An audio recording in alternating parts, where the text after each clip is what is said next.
Another great example of how our thoughts impact our results is with the placebo effect. So some of you have heard about it, some of you may have experienced it.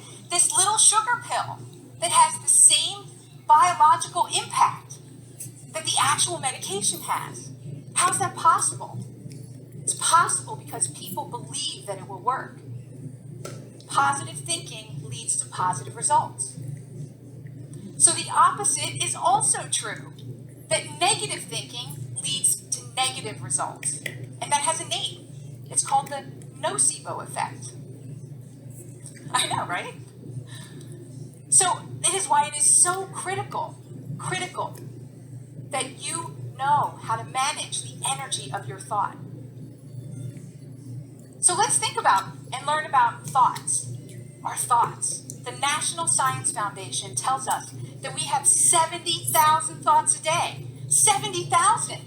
That's like a thought every second. But here's the interesting part. Only 5% of those thoughts are new.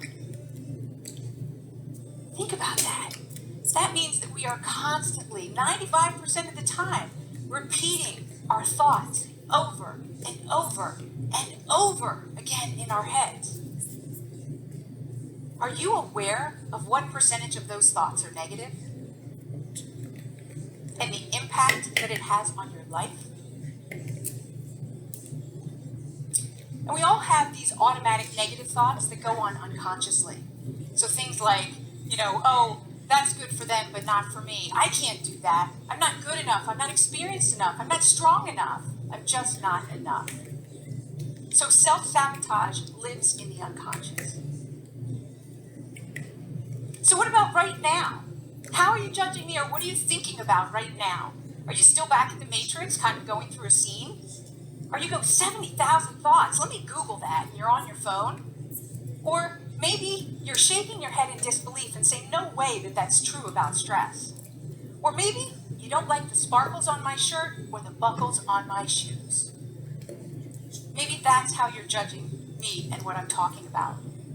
The fact is that our thoughts, they create our judgments. And our judgments, they create our decisions. And all of that happens in a split second before you even realize it. In this moment and every moment. So what about critical moments in your life? Are you aware of what you're thinking? Have you ever had a life or death situation? Or a moment that would impact the rest of your life?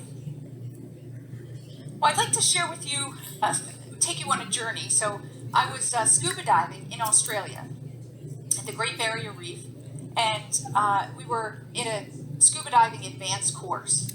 And I was really excited because you do a lot of different things in this advanced course than you normally do. And so we were going to be going on a night dive. And, the ocean is like Las Vegas, is that there is activity day and night, and it's so vastly different during the day than it is at night. So I was super excited about this night dive, and I was walking down to the scuba deck that night, and I noticed it was so cloudy and dark. And it was really windy, like you could feel the wind blowing, and it was, the waves were crashing against the side of the boat, and the boat was kind of rocking. And I thought, if you ask me, not the best night for a night dive.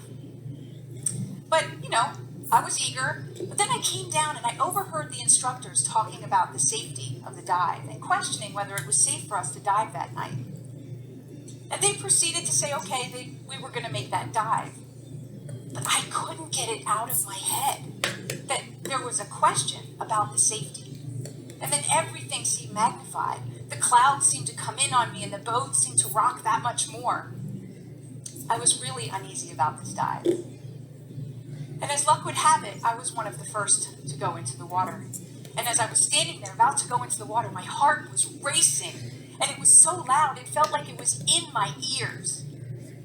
And then, splash, I was in the water. Now I had to wait for 9 other people to get into the water. And those waves were crashing against me. And it was bringing me further and further away from the area where they were jumping in.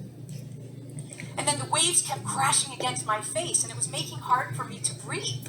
I even had to put on my regulator, which normally you don't put on until you go underneath the water. So I was using up precious air from my tank that I was going to need for later. And then my goggles got fogged, and I had to take those off and organize that. And I was getting further and further away from the group. I was thrashing my arms and legs, and nothing was working. So panic set in. Fight or flight. So with that, my thoughts came crashing in like the waves. I didn't train for this. This is dangerous. People die at sea. I could die. I could die. Remember earlier how I said those 95% of our thoughts that keep repeating themselves? So as it was repeating itself in my head, that fear was getting greater. And then I had this out-of-body experience. You know, you ever experience yourself experiencing yourself? And I saw that this death trance was absolutely not helping me. And that realization is when the unconscious becomes conscious. I was now truly aware that I had a choice. I could be the victim and give in to my fear, give up my power, or I could be the victor and make this a great adventure. And so another part of me woke up, smacked me in the face, and said, "This is pathetic. This is not who you are. Pull it together. Take a deep breath." So I did. And I took a couple of deep breaths, and with that, I was able to calm down. And I was able to see that the turbulence above the water was from the wind and the elements outside, and that down below the water, it was calm.